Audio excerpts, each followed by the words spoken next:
Bonjour tout le monde, j'espère que vous allez bien. Aujourd'hui on se retrouve pour ma vidéo favori du mois de février. Puisqu'il est début mars, il est bien l'heure des favoris du mois de février. Je suis un petit peu à la bourre mais bon, ça arrive. Voilà. Personne n'est parfait. Hein.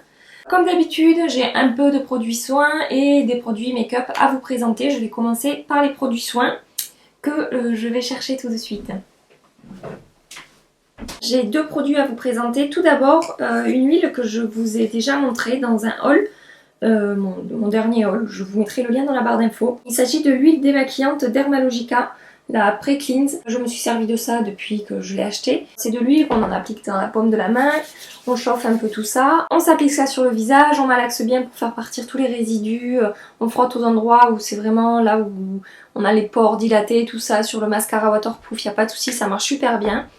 On mouille un peu ses mains, on repasse de l'eau par-dessus, on rince. Après j'utilise un savon visage pour parfaire le démaquillage. Mais franchement rien qu'avec ça, j'ai la peau qui est totalement propre. C'est-à-dire je me sers d'une serviette blanche pendant que je me démaquille toujours pour sécher le visage ou enlever l'eau. Et quand je sèche le visage après ça, je n'ai plus de résidus de maquillage, je n'ai pas de traces sur ma serviette blanche. C'est la première fois que ça m'arrive. J'avais beau utiliser toutes les eaux micellaires et tous les démaquillants du monde. J'ai jamais eu le visage aussi propre en un coup avec ça. Voilà, donc j'aime beaucoup, j'utilise plus de coton du coup, donc ça c'est chouette aussi. À la base d'ingrédients naturels, il me semble genre huile d'olive, huile de noyau d'abricot, il me semble, j'avais lu le descriptif, je le connais pas par cœur. Et en huile de noix aussi, il me semble, donc voilà, ça élimine toutes les impuretés, ça décroche tout. Et voilà, c'était la première huile démaquillante que j'utilise et j'ai bien fait.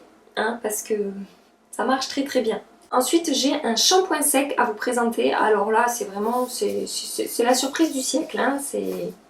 J'aurais jamais pensé découvrir ce marque. En fait au boulot j'ai une collègue qui m'a parlé d'un produit, d'une poudre pour le visage qui s'appelle Une nuit à Bali. Je l'ai là, poudre de massage, je vous en reparlerai plus tard. Vu que voilà, quand on me parle de quelque chose j'ai envie de tester plusieurs produits, je n'ai pu m'empêcher d'acheter un shampoing sec qui est 100% naturel, donc voilà, donc j'ai testé ça. C'est une poudre blanche qui ne laisse aucune trace blanche dans les cheveux. Donc moi avec mes cheveux châtain foncé, ben merci parce que pour trouver un putain de shampoing sec qui me laisse pas un truc dégueu dans les cheveux, c'est compliqué, hein. Voilà, vous voyez que ça me... Hein, j'en ai un paquet dans le placard dont je ne me sers pas parce que ça va pas, voilà. Donc après, rien de particulier, hein. C'est une poudre qui va absorber l'excès de sébum dans les cheveux, ça va pas les ternir, ça va pas les faire cartonneux comme ça peut le faire avec certains shampoings secs en spray, et en plus il n'y a pas d'aérosol. Donc déjà c'est 100% naturel, pas d'aérosol, et ça fonctionne très très bien si vous recherchez un shampoing sec efficace et qui va pas abîmer vos cheveux et qui va pas vous envoyer des tas de trucs chimiques sur la tête. Vous pouvez regarder ça parce que pour moi ça fonctionne très très très très bien.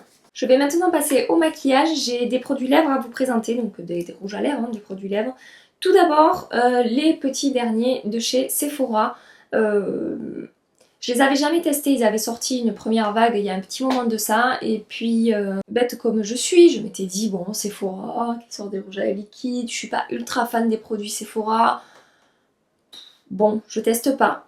Et puis il y a eu la deuxième vague qui a fait un buzz pas possible et je me suis dit bon Gabi, faut quand même que tu testes, voilà. Si ça fait autant de bruit, c'est qu'ils sont bien. Et donc je suis allée en acheter. J'ai pris la teinte 24, j'ai pris la teinte 17 et dans mon sac j'ai la teinte 13 qui existait déjà avant il me semble, mais bon bref. Et quelle ne fut pas ma surprise quand je me suis appliqué ces trucs sur les lèvres. Ils sont vraiment super. Donc là c'est celui-ci que je porte sur les lèvres. À la caméra il ressort plus rouge vif qu'en vrai. En vrai il va être un poil plus foncé. Au niveau de l'application, des fois les rouges à lèvres liquides c'est compliqué avec les teintes foncées, ça fait des démarcations, il faut faire 2 couches pour que ça soit bien uniforme, etc. Avec ceux-là, il n'y a aucun souci. Il s'applique hyper uniformément, il n'y a pas besoin de travailler vraiment pour combler des défauts, etc.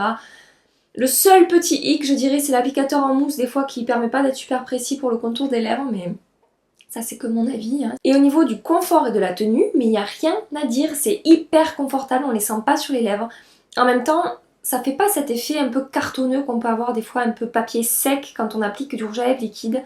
Là c'est confortable, je veux dire, c'est C'est fin, ça fait pas d'effet de matière et ça tient toute la journée. Je fais une toute petite retouche dans la journée, peut-être après manger quand j'ai mangé quelque chose avec de la vinaigrette ou quelque chose comme ça. Comme pour tous mes rouges à lèvres liquides, mais sinon c'est tout. Et franchement Sephora, chapeau, chapeau parce que vous avez sorti des petites merveilles. Et voilà. Et j'espère qu'on recevra bientôt d'autres teintes qu'il y a aux États-Unis et que nous n'avons pas ici. Pourquoi? Dieu seul le sait. Hein. Il sèche totalement mat, il est sans transfert. Ça a marché. Vous avez vu la pression, je m'imagine, ça transfère. Non, ça n'a pas transféré, donc tout va bien. Et voilà, confortable. Apparemment, il y a de l'huile d'avocat dedans, c'est ça qui fait voilà, que c'est confortable sur les lèvres, qu'on n'a pas cet effet sec qu'on peut avoir, par exemple, que je peux avoir avec les Anastasia Beverly Hills. J'ai cet effet papier, cet effet sec sur les lèvres que j'ai pas avec cela. Et voilà, pour je sais plus, 11 € ou 12 €, ou même pas, je crois, 10 €, bref. C'est super, super. Le deuxième produit que j'ai à vous présenter est un produit de la marque Tarte. Il s'agit aussi d'un rouge à lèvres liquide. Voilà, en ce moment, hein, c'est la folie des rouges à lèvres liquides. On est au courant, hein, ça vient pas de sortir. Il s'agit du Tarteist Lip Paint en teinte Delish, qui est un vieux rose. Je dirais bois de rose, vieux rose, je sais pas, hyper joli. C'est un nude un peu foncé qui est superbe, qui est facile à porter tous les jours. J'ai posté une photo où je le porte sur Instagram et comme d'habitude mon compte est dans la barre d'infos et où on peut voir vraiment la couleur qui ressort. Il est superbe, il tient pareil toute la journée. Il va être, bizarrement, il va être un poil moins confortable que les Sephora, sachez-le. Il aura un effet un peu plus sec sur les lèvres, c'est infime hein, mais il y a une différence.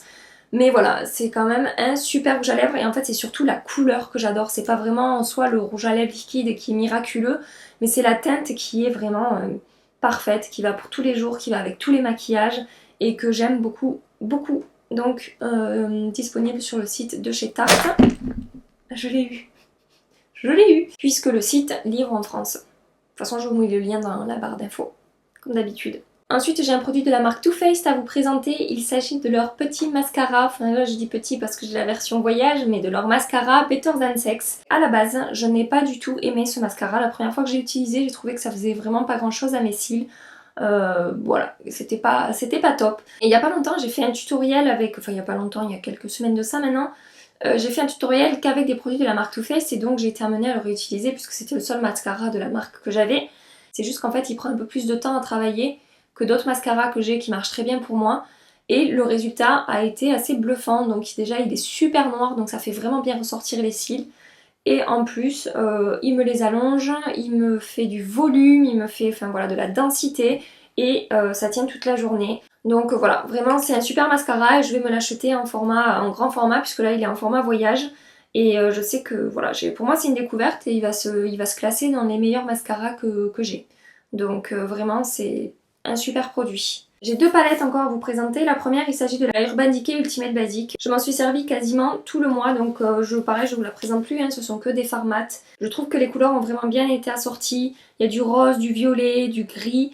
Après, il y a du, comment dire, de l'orange terracotta, du marron chaud. Enfin voilà, c'est vraiment un joli assortiment de couleurs. La qualité des fards est très très bien. Ils ne sont pas du tout poudreux par rapport à d'autres palettes que j'ai, par exemple Anastasia où on met le pinceau dedans et on a de la poudre un peu partout sur la palette. Là c'est pas du tout le cas, ils sont pas poudreux, ils sont limite crémeux, enfin toujours pareil, hyper soyeux, et hyper pigmentés. Hein, comme voilà. C'est une très belle palette, très réussie. Et quand j'ai pas utilisé celle que je vais vous présenter après, que vous connaissez déjà, j'utilisais celle-là, voilà. Donc c'est pour ça que c'est dans mes favoris. Il y a sa petite teinte qui est un peu lumineuse, un peu irisée, donc c'est parfait pour la paupière mobile.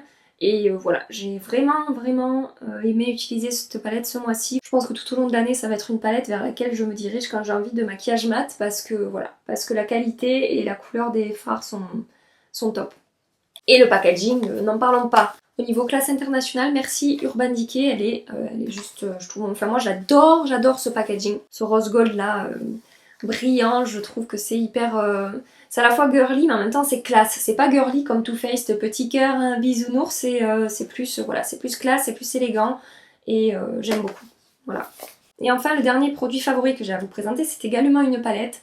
Vous vous en doutiez, je pense que c'est pas une surprise, il s'agit des Covershot Eye Palette de chez Smashbox. Je vais pas vous en faire un pavé parce que voilà, j'en ai déjà parlé plusieurs fois sur ma chaîne. Quand je vous ai fait la vidéo premières impressions sur ces palettes, je les avais en seulement 2 teintes. Donc j'avais la teinte Albaz, qui est vraiment dans des tons terracotta, chaud, marron, enfin voilà, vraiment jolie. Et j'avais la Smoky, donc il y a toujours 2 bases neutres ici. Et les couleurs qui sont super bien assorties ici, donc vous voyez il y a du vert, du kaki, il y a le noir pour le trait de liner ou pour intensifier le coin externe, pour faire des smokies. Il y a un gris et un taupe qui sont vraiment voilà, super jolis, un espèce de mauve violet là, qui va super bien avec le vert, qui va super bien avec le taupe, enfin voilà, elle est vraiment très réussie aussi. Et je me suis procuré en plus, je n'ai pas pu résister, voilà, parce que quand on aime, on ne compte pas. La Golden Hour, elle est quand même moins originale que les 2 autres. Ça va être juste des fards dans des tons assez neutres, mais je la trouve super pour des maquillages de tous les jours, pour aller au bureau, voilà, ça fait vraiment des maquillages discrets, mais vraiment jolis, subtils, élégants, et j'ai beaucoup aimé en particulier ces 2 teintes, donc il y a un violet ici, assez intense, et là il y a une espèce de, comment dire, de marron avec des sous-tons un peu rouge brique, et voilà, j'aime beaucoup aussi. Je les aime d'amour, le packaging, la qualité des fards qui est superbe.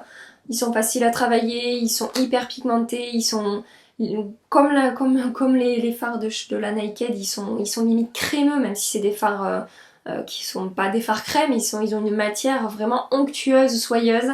Et voilà, moi j'adore ce genre de fards là, c'est les fards façon qui sont le plus pigmentés pour moi quand ils arrivent à faire ce genre de texture, que c'est pas sec mais que c'est crémeux.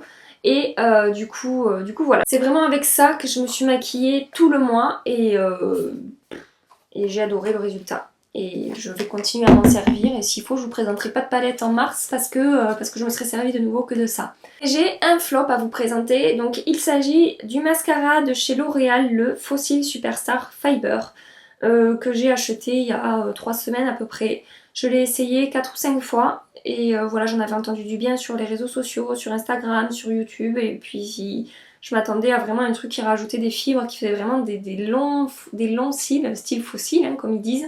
Vous savez, c'est ces mascaras en 2 étapes. Il y a d'abord l'étape numéro 1 et l'étape numéro 2. Merci Gabi. Vous aviez pas compris. Donc bref, j'ai bien fait comme il disait, j'ai bien appliqué, j'ai bien regardé le mode d'emploi. Ça fait des cils bien, mais c'est pas la folie, c'est pas extraordinaire. Et plutôt que 2 étapes, là il y en a une, je préfère le résultat avec celui-là, donc non. 18 balles un mascara L'Oréal, oui, mais non. Hein, voilà. Et en plus, si ça fait rien d'extraordinaire, soi-disant fossile, superstar, machin, qui rajoute des fibres et tout, pour moi ça va marcher. Je dis pas qu'il est pourri pour tout le monde, mais pour moi c'est un flop et voilà, je regrette un peu mon achat. D'ailleurs, je pense que je vais le donner à quelqu'un. Je crois que je vous ai tout présenté.